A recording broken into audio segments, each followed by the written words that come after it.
تمام مرحومین علماء، شہداء، حاضرین مجلس کے جتنے مرحومین ہیں، بانیان مجلس کے، منتظمین مجلس کے، اور خاص طور پہ مرحوم سید خورشید اقبال زیدی ابن سید سرفراز حسین زیدی اور ان کے جتنے خانوادے کے مرحومین ہیں، اور جو بھی محمد و آل محمد علیہ السلام کی محبت اپنے دل میں رکھ کے اس دنیا سے گیا، ان سب کے لیے فاتحہ۔ بسم اللہ الرحمن الرحیم، الحمدللہ رب العالمین، الرحمن الرحیم، مالک یوم الدین، نستعین، اہدنا الصراط المستقیم، صراط بسم اللہ الرحمن الرحیم، قل هو اللہ احد، لم یکن له، بسم اللہ الرحمن الرحیم، قل هو اللہ احد، بسم اللہ الرحمن الرحیم، قل هو اللہ احد، اللہ الصمد، لم یکن له کفوا احد، ذلک اللہ ربنا، اللهم صل علی محمد۔ نعرہ تکبیر، نعرہ تکبیر، نعرہ رسالت، نعرہ رسالت، نعرہ حیدری، نعرہ حیدری۔ بلند آواز میں درود پڑھیں اہل بیت کی پاک ذات پہ۔ اللہم صلی علی محمد وعلی محمد وعجل فرجہم۔ اعوذ باللہ من الشیطان اللعین الرجیم، بسم اللہ الرحمن الرحیم، الحمد للہ الذی لا یبلغ مدحتہ القائلون ولا يحصي نعماه العادون ولا يؤدي حقه المجتهدون الذي لا يدركه بعد الهمم ولا يناله غوص الفتن الذي ليس لصفته حد محدود ولا نعت موجود ولا أجل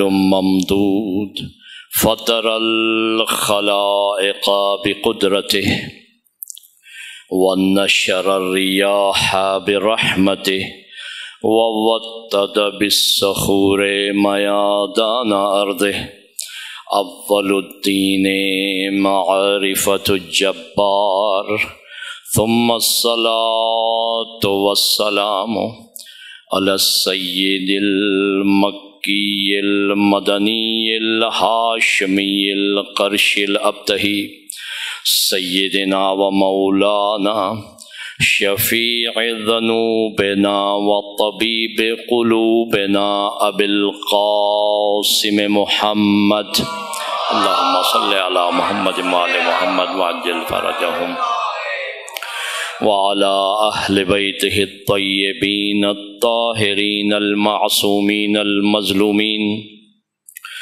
لا سیما بقیت اللہ الاعظم امام زماننا حاذا، روحی و ارواح العالمین لتراب مقدمہ الفدا، عجل اللہ تعالی فرجہ الشریف، واللعنۃ اللہ علی اعدائہم اجمعین من یوم عداوتہم الی یوم الدین۔ اما بعد فقد قال اللہ تبارک و تعالی فی کلامہ المجید، بسم اللہ الرحمن الرحیم، انما یرید اللہ لیذہب عنکم الرجس اہل البیت ویطہرکم تطہیرا۔ اللہم صلی علی محمد وعجل فرجہم۔ قابل صد احترام مومنین و مومنات، اہل ولایت و مودت و محبت، اللہ تعالیٰ آپ سب کی گزشتہ تمام عبادات اور اس عظیم عبادت عزائے سید الشہداء کو اپنی بارگاہ میں مقبول و منظور فرمائے۔ اور آئندہ بھی ہمیں ادب کے ساتھ، احترام کے ساتھ، خلوص کے ساتھ، عقیدے کے ساتھ، معرفت کے ساتھ تمام عبادات بالخصوص اس عظیم عبادت کو انجام دینے کی توفیق عنایت فرمائے۔ کل آپ کی خدمت میں عرض کیا تھا کہ کائنات میں دو نظام رائج ہو گئے۔ یہ نظام کہاں سے شروع ہوئے؟ اصل میں ایک ہی نظام تھا، ان الدین عند اللہ الاسلام۔ یہ ایک نظام ہے جو ایک ہی دین ہے، ادیان زیادہ نہیں ہے، دین صرف ایک ہے۔ ہاں شریعت اپنے اپنے وقت کے اعتبار سے مختلف ہو سکتی ہے، دین کیا ہے؟ صرف اور صرف ایک ہے، نظام صرف اور صرف ایک ہے۔ اسی لیے آل محمد نے بھی فرمایا کلنا محمد۔ آل محمد نے بھی اسی لیے فرمایا کہ ہم 14 تمہیں نظر آ رہے ہیں، معرفت حاصل کر رہے ہو تم، لیکن یہ یاد رکھنا اولنا محمد، اوسطنا محمد، آخرنا محمد، کلنا محمد۔ یا علیت کی توجہ ہے نا؟ تو لہذا ایک نظام تھا۔ دوسرا نظام کب بنا؟ کہ جب اللہ نے چاہا کہ اپنے نظام کو زمین پر رائج کرے تو اس وقت عملی صورت چاہیے تھی۔ ایک نظریاتی صورت ہوتی ہے، تھیوریٹیکل صورت ہوتی ہے، اور ایک پریکٹیکل صورت ہوتی ہے۔ کہا جب اسے پریکٹیکل میں لایا جائے، اپنی توحید کو پریکٹیکل میں لایا جائے، اپنی وحدانیت کو پریکٹیکل میں لایا جائے، اپنی صفات کے جو ہے کو اس کو ظاہر کیا جائے، اپنے کمالات کو ظاہر کیا جائے، اپنے احکام کو ظاہر کیا جائے، اپنے علم کو ظاہر کیا جائے، اپنی تمام جو عطائیں ہیں ان کو ظاہر کیا جائے، ان کے استعمال کا لوگوں کو بتایا جائے، ان کو صراط مستقیم کے لیے ہادی فراہم کیا جائے، تو وہاں پہ ایک شیطان تھا جس نے کہا میں ہادی کو نہیں مانتا۔ وہاں سے یہ نظام الگ ہوا، پہلی لڑائی اس جگہ ہوئی، وہاں سے پھر یہ نظام الگ ہوا، اور کل عرض کیا ایک نظام نظام الہی کہلایا، جو ایک ہی نظام ہے، وہ اصلی نظام ہے، وہ حقیقی نظام ہے، جسے اسلام کہتے ہیں، جسے دین کہتے ہیں۔ اور دوسرا نظام جعلی نظام، مقابلے کا نظام، جسے طاغوت، جبت و طاغوت کہتے ہیں، وہ شیطان سے شروع ہو گیا۔ وہاں پہ یہ آغاز ہے۔ اللہ نے کہا کہ چلو تم نے جو کرنا تھا وہ تو کر لیا۔ توجہ رکھیے گا، نوجوانوں کے لیے بزرگ تو جانتے ہیں ان مسائل کو، کیونکہ ہمارے نوجوانوں کو بہت شدید ضرورت ہے اب کہ وہ دین کی بیسکس کو اس طرح جانیں کہ جس طرح جاننے کا حق ہے۔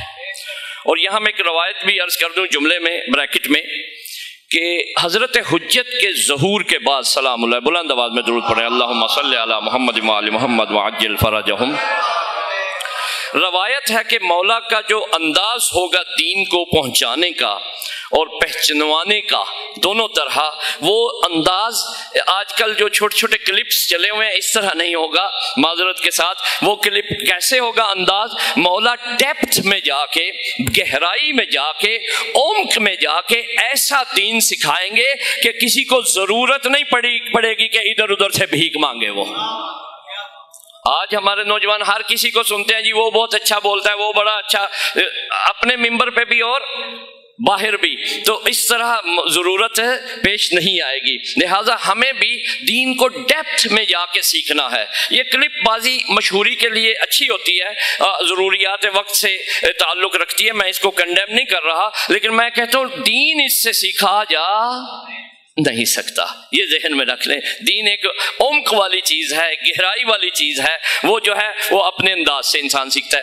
تو لہٰذا جو اللہ نے کہا کہ دیکھو کہ تم نے جو کرنا تھا وہ کر لیا، اب میں اپنا ایک نظام ایسا رائج کرنے جا رہا ہوں جس میں میں سب سے پہلے اپنے بنائے ہوئے نبیوں کو بھیجوں گا، پھر رسولوں کو بھیجوں گا، پھر میں افضل المرسلین کو بھیجوں گا، ان کے ساتھ کتابیں نازل کروں گا، ان کے ساتھ صحیفے نازل کروں گا، ان کے ساتھ جو ہے بہت ساری جو ہے چیزیں دوں گا، ان کو ذکر دوں گا، ان کو کمالات دوں گا، اور یہ میرا کام کریں گے اور تو اپنا کام کرنا۔ ہاں مقابلہ رہے گا، لیکن جو میرے ہوں گے وہ تیرے کنٹرول میں نہیں آئیں گے، اور جو تیرے ہوں گے وہ تیرے ہی رہ جائیں گے اور تیرے ساتھ محشور ہوں گے۔ یا علی، اب توجہ رکھیے گا، کیونکہ اکثر قرآن کریم جو ہے وہ پچھلے انبیاء کا تذکرہ کرتا ہے بہت زیادہ۔ سب سے زیادہ تذکرہ حضرت موسیٰ سلام اللہ علیہ کا ہے۔ حضرت ابراہیم کا 95 مرتبہ قرآن میں ذکر آیا ہے۔ 95 حضرت کی صفات اور کمالات قرآن میں ہیں حضرت ابراہیم کے۔ اسی طرح حضرت عیسیٰ کا، تمام انبیاء جو ما سلف گزرے ہیں، جو خاص طور پہ اولو العزم تھے، ان کے علاوہ بھی ان میں جو ہے بہت تذکرہ آیا ہے۔ رسول اللہ کا بہت کم آیا ہے، یعنی ان کے مقابلے میں دیکھا جائے تو بہت کم آیا ہے۔ حکمت کیا تھی؟ حکمت یہ تھی پچھلے انبیاء جو گزر چکے تھے ان کے تمام مسائل کو، ان کے حالات کو، ان کی امتوں کے حالات کو، ان کے اصحاب کے حالات کو، ان کے اہل بیت کے حالات کو قرآن نے ذکر کیا، تو کہا اسی پیٹرن پہ آگے چلے گا۔ اب تو بعد میں قرآن نہیں آئے گا، میں پچھلا سمجھا کے اگلی تاریخ بتا رہا ہوں فیوچر کو، کہ جو اس طرح کرے گا جیسے موسیٰ کے ساتھیوں نے کیا، محمد کے ساتھی کریں گے، یہی انجام پائیں گے۔ لہذا اپنی طرف سے دین مت بنانا، اپنی طرف سے دین انسٹال نہ کرنا۔ باقاعدہ قرآن میں آیت ہے، جس طرح میں نے موسیٰ کے لیے تمام مسائل کو رقم کیا، اے محمد آپ کے لیے بھی اسی طرح ہوگا۔ تو خالی موسیٰ تو نہیں تھے نا، موسیٰ کی قوم بھی ساتھ تھی، ان کی بے وفائیاں بھی ساتھ تھی، ان کے اوپر سارے عذاب آنا بھی ساتھ تھا، ان کو انعام ملنا بھی ساتھ تھا، یہ سب کچھ تھا۔ لہٰذا اللہ نے، میں دیر نہیں کرواتا آپ کو، وہ جملہ دے دوں جو دینا چاہ رہا ہوں، وہ بڑا معرفت کا جملہ ہے، اور دوستوں کے بچوں کے ذہن میں سوال ہے کہ اتنے انبیاء آئے، اللہ نے کتابیں نازل کی، 1,24,000 انبیاء، مثلا کم و بیش، اس سے کم یا زیادہ، وہ اتنے انبیاء آئے، تو وہ سب کے سب جو ہیں جب چلے گئے تو اللہ نے ان کی کتابوں کو بھی منسوخ کر دیا، ان کی شریعتوں کو بھی منسوخ کر دیا، ان کے تمام جو ہے، کیا یہ محنتوں پہ پانی نہیں پھر گیا یا کہ کیا ہو گیا؟ اللہ اس کا جواب دے رہا ہے کہ میں نے 1,24,000 انبیاء عیسیٰ تک اس لیے بھیجے تھے کہ میرے محمد کا تعارف کروائیں۔ اللہ اکبر، یا رسول اللہ، یا علی ادرکنی، اللہم صلی علی محمد وآل محمد وعجل فرجہ۔ اب سمپل سوال آپ سے کوئی کرے کہ یہ 1,24,000 انبیاء کیوں آئے تھے، تو پورا جملہ بول رہے پوری طاقت سے کہ قرآن کہہ رہا ہے کہ یہ محمد مصطفیٰ کا تعارف کروانے آئے تھے۔ اسی لیے تعارف، مثلا ایک مثال دے دیتا ہوں سادہ، جہاں مجلس بپا ہونی تھی، آپ نے انتظامات کیے، مقدمات فراہم کیے، یہاں سپیکرز لگائے، اس کو تزئین و آرائش کیا، یا بینر اویزاں کیے، یہ تمام جو کام آپ نے کیے کس لیے کیے؟ مقدمے کے طور پر، تیاری کے طور پر۔ تو اب پتہ یہ چلا کہ رسول اللہ کے آنے کی تیاری کا نام آدم تا عیسیٰ انبیاء کا کام، یہ ذہن میں رکھ لیں۔ اور آپ کہیں گے یہ بات کہاں سے لی آپ نے؟ میں آپ کو کھول کے بیان کر دیتا ہوں، دلیل دے دیتا ہوں۔ قرآن میں ہر نبی پہ 3-4 چیزیں واجب تھی، ضروری تھی۔ سب سے پہلے اللہ کی وحدانیت کا اعلان، سب سے پہلے اللہ کی وحدانیت کا اعلان، معرفت الہی دینا۔ دوسرے نمبر پہ اپنے بارے میں بتانا کہ میں نبی ہوں، میں رسول ہوں، صاحب شریعت ہوں یا نہیں ہوں، صاحب کتاب ہوں یا نہیں ہوں، میرا درجہ کیا ہے، میرے احکام کیسے ہیں، میں کس سطح کا نبی ہوں، یہ بھی بتانا ضروری تھا۔ اور اس کے بعد تیسری بات جو بتانی تھی، قیامت کا تو ہے ہی ہے، وہ تو مست ہے کہ انسان اس کو ذہن کو بھی تسلیم کر، لیکن اس میں جو تیسری بات ضروری تھی وہ یہ بتانا تھا کہ اپنے بعد آخر پہ آنے والے نبی کی خبر دینا تمہارے لیے ضروری ہے۔ اگر تم نے نہ دی وَإِن لَمْ تَفْعَلْ فَمَا بَلَّغْتَ الرِّسَالَةَ، تم نے بھی رسالت کا کوئی کام نہیں کیا۔ اگر تو نے یہ خبر نہ دی میرے محمد کی، تو